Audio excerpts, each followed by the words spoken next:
السلام علیکم ورحمۃ اللہ وبرکاتہ نحمدہ ونصلی علی رسولہ الکریم اما بعد فاعوذ باللہ من الشیطان الرجیم بسم اللہ الرحمن الرحیم رب اشرح لی صدری ویسر لی امری واحلل عقدۃ من لسانی یفقہوا قولی ربی زدنی علما ربی یسر ولا تعسر وتمم بالخیر وبک نستعین یا فتاح یا فتاح یا فتاح اللهم انفعنا بما علمتنا وعلمنا ما ينفعنا وزدنا علما سبحانك لا علم لنا إلا ما علمتنا إنك أنت العليم الحكيم اللهم ألهمنا رشدنا وقنا شر أنفسنا ربنا تقبل منا إنك أنت السميع العليم وتب علينا إنك أنت التواب الرحيم آمین یا رب العالمین۔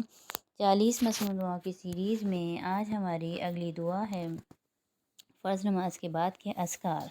ہم نے پیچھے جو پڑھی تھی اس سے پہلے والی دعا وہ فرض نماز سے کے بعد کی دعا تھی، جو یوں تھی: بسم اللہ الذی لا الہ الا هو الرحمن الرحیم اللہم اذہب عنی الہم والحزن۔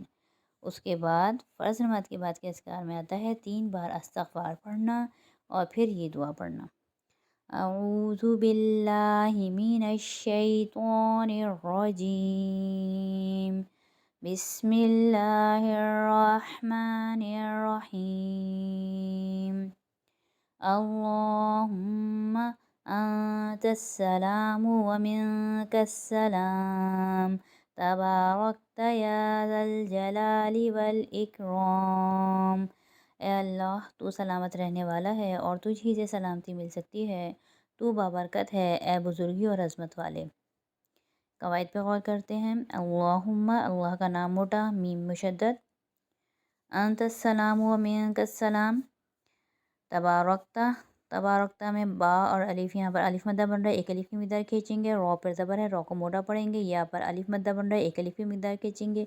ذل جلالی پہ لا کے اوپر الف مدہ بن رہا ہے، ایک الف کی مقدار کھینچیں گے۔ والاکرام، رام پہ الف مدہ بن رہا ہے، یہاں پر بھی ایک الف کی مقدار کھینچیں گے۔ دوبارہ پڑھتے ہیں اس کو۔ اللہم انت السلام ومنک السلام تبارکت یا ذا الجلال والاکرام۔ اور انت اور مین کا یہاں پر نون ساکن آ رہا ہے، نون ساکن کے یہاں قواعد لگیں گے جو ہم آگے انشاءاللہ تعالیٰ پڑھیں گے، تو پھر آپ کی سمجھ میں آ جائے گا کہ یہاں پر ہم اخفا کیوں کر رہے ہیں۔ امید ہے آج کا سبق آپ کی سمجھ میں آ گیا ہوگا۔ اللہ تعالیٰ سے دعا ہے اللہ تعالیٰ ہمیں سنتوں کا پابند بنا دے اور سنتوں پہ عمل کرنے کی توفیق عطا فرما دے۔ وآخر دعوانا ان الحمد للہ رب العالمین۔ سبحان ربک رب العزت عما یصفون وسلام علی المرسلین والحمد للہ رب العالمین۔ السلام علیکم ورحمۃ اللہ وبرکاتہ۔